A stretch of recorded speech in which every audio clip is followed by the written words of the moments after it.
Hey guys, it's Tomatoda. Today's video, I'm gonna show you how to make this skull cane since it's Halloween month. I tried to make this tutorial as simple as possible so that a lot of you guys can enjoy making them. Also, this video is one out of a 3-part series, meaning the next video is going to be an add-on to the previous video, if that makes sense. But this video here is gonna go over the skull part. So starting off the cane, I'm using white clay and shaping it into a cylinder. I like my canes to be a little over 1 inch thick because that's what I'm comfortable with. And after I'm satisfied with the cylinder shape, I'm going to dot the middle so that I can mark it into 4 equal sections with my tissue blade. These marks are going to help me position the eyes and the nose and to just make sure that the details align with each other. For the eyes, I needed an appropriate size straw, which I didn't have. So what I ended up doing was taking a boba straw and cutting it and taping it so it's a little bit smaller and just the right size. And here, because one eye was hella lopsided, I made some more measurement markings to help me even it out. Now, taking the straw, I'm going to twist it into the eyeball hole. Make sure that it goes straight down and it's not crooked or slanted so that it comes out evenly on the other side. You want to twist it around or twist it back and forth instead of just pushing it down.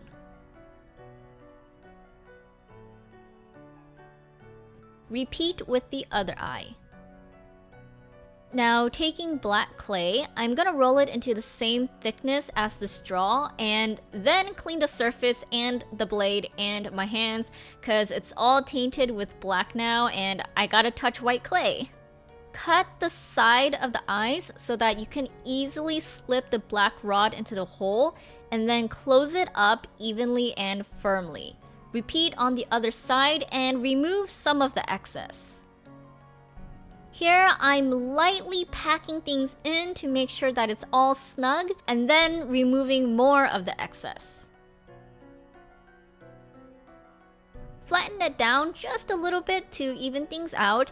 And then I'm going to redraw the nose and all the line markings I did before because they kind of disappeared. But this time I'm also going to mark the back side of the cane because we're gonna have to connect them. When you make canes, you don't want to just focus on the front. You also need to focus on the back, making sure it's as similar to the front as possible.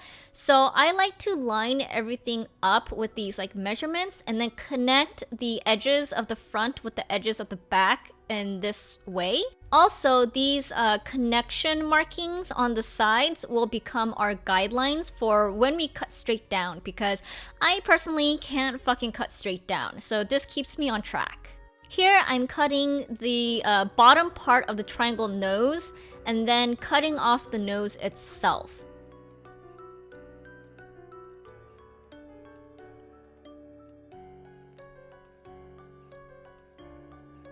After removing the triangle, I'm gonna take a block of black clay, as you can see, and I'm gonna use the triangle here as a guideline for the size. I'm only going to cut 2 of the 3 walls of the triangles first, and then wedge it into the nose crevice. And finally, here, I'm gonna cut off the excess, which creates the 3rd wall of the triangle. You want to be sure that the white parts here are clean before reattaching the bottom part because we don't want any black clay to be sandwiched in between. If it is dirty, clean it off with acetone on a cotton swab. Now, the jaw is going to be another separate cane. So first, I'm making some markings on the circle cane to determine how wide I want the jaw to be, and in those marked grooves, I'm going to add a thin strand of lilac clay. This is because when you reduce the cane later on, it's going to twist around, and if the outside is all white, we're gonna have a hard time determining the direction that it's twisted, and then attaching the jaw is gonna be a bitch. Also, I chose to use lilac clay because it doesn't bleed as much as the other colors like red or yellow, which fucking stains everything. Okay, so starting on the jaw, we're gonna take some white clay and make it into a rectangular cube, making sure that the size is appropriate to the circle cane. The thickness of this rectangle cane is also a little over 1 inch, just like the circle. And then I'm comparing it to the lilac markings. As you can see, the rectangle goes a little bit over, but that's fine for the moment. I'm just gonna mark the sides and not cut off the excess. I'm gonna set 1/2 aside and take this half, and I'm gonna cut them into sections for the teeth.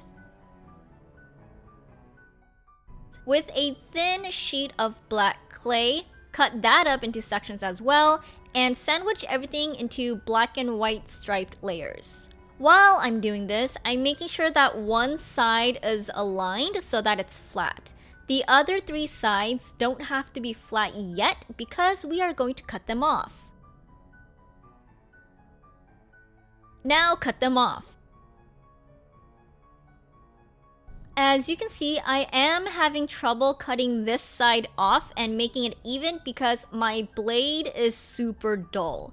And I keep telling myself I need to buy a new one, but I keep putting it off for some reason, so make sure you're using a sharp blade. Now put that together with the other half of the rectangle, and because of the extra black layers we added, it did expand, so I'm going to cut off the excess now. Then with the striped portion of the rectangle, cut that in half and sandwich another layer of black clay in between and reattach the top teeth.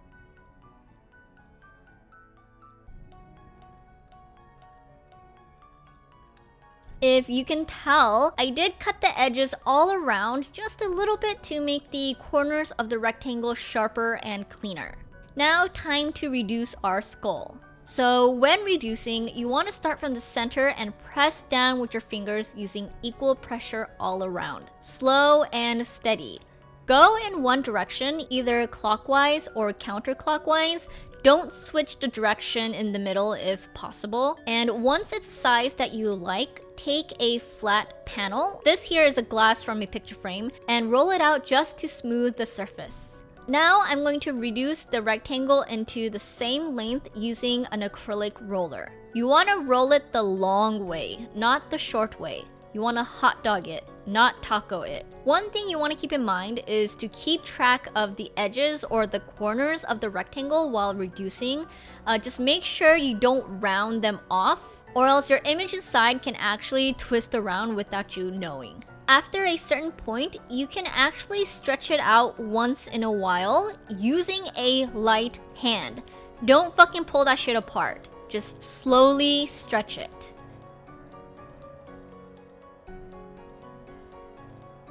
Now that both canes are the same length, I'm gonna cut it in half and save one half for my next video next week. With the remaining half, I'm going to reduce it even more.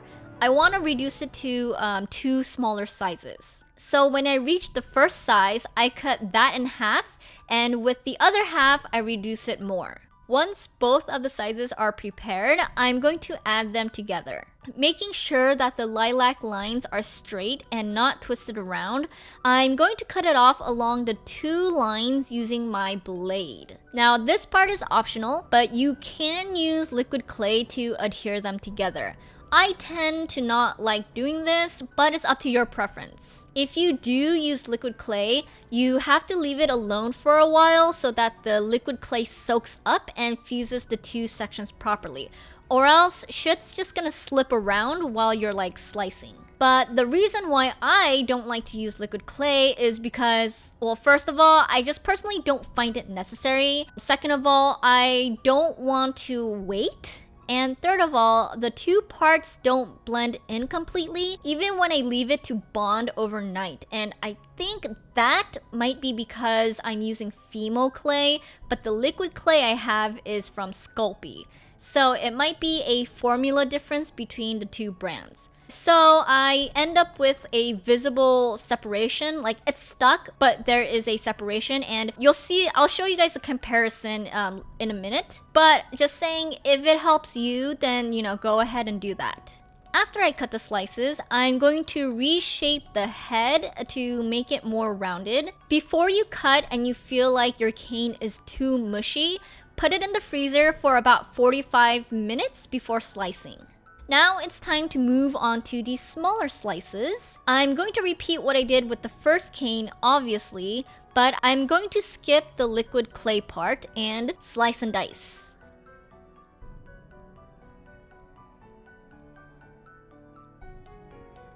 If you can see, the big cane has a separation from the head and the mouth here, while the smaller clay, it just blends in.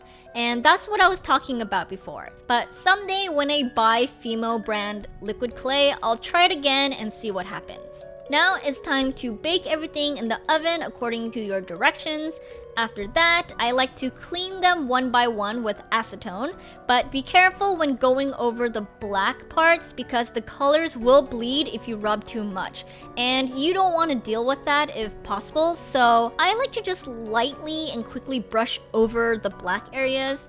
But if you weren't a slob like I was, then you probably don't need to clean them at all, so skip it. Whatever pertains to your situation.